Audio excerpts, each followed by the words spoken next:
ഇടുക്കി ജില്ലയിലെ ഹൈറേഞ്ച് മേഖലകളായ മൂന്നാർ, ഉടുമ്പിൻചോല, കാന്തല്ലൂർ, നെടുങ്കണ്ടം തുടങ്ങിയ സ്ഥലങ്ങളിലെ ദീർഘദൂര യാത്രക്കായി നാട്ടുകാർ ആശ്രയിക്കുന്നത് ആലുവ, എറണാകുളം, കോട്ടയം റെയിൽവേ സ്റ്റേഷനുകളെയാണ്. എന്നാൽ ധനുഷ്കോടി പാലക്കാട് പാത യാഥാർത്ഥ്യമായാൽ ഉദുമൽപേട്ട് സ്റ്റേഷനിൽ നിന്നും ഇവർക്ക് മറ്റു സ്ഥലങ്ങളിൽ എത്താൻ എളുപ്പമാണ്.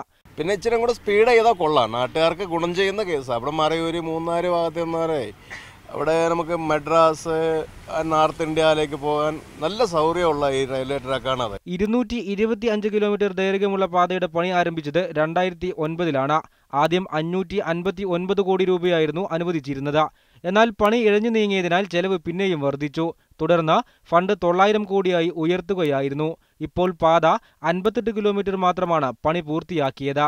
ഈ റെയിൽവേ ലൈൻ യാഥാർത്ഥ്യമായാൽ പാലക്കാട്, പൊള്ളാച്ചി, പളനി, ദിണ്ടിഗൽ, മധുര തുടങ്ങിയ റെയിൽവേ ലൈനുകളുമായി ലിങ്ക് ചെയ്യും. റെയിൽപാതയില്ലാത്ത ഹൈറേഞ്ചിന് വളരെ അടുത്താണ് തമിഴ്നാട്ടിലെ ഉദുമൽപേട്ട് റെയിൽവേ സ്റ്റേഷൻ. ഇവിടെ ട്രെയിൻ എത്തിയാൽ ഹൈറേഞ്ചിലെ വിനോദസഞ്ചാര മേഖലയ്ക്കും ഇത് ഏറെ ഉണർവ് പകരുമെന്ന് നാട്ടുകാർ പറയുന്നു. ഒപ്പം കാർഷിക ഗ്രാമമായ ഉദുമൽപേട്ടിനും. ബിജു തറയിൽ, മീഡിയ 1, ഇടുക്കി.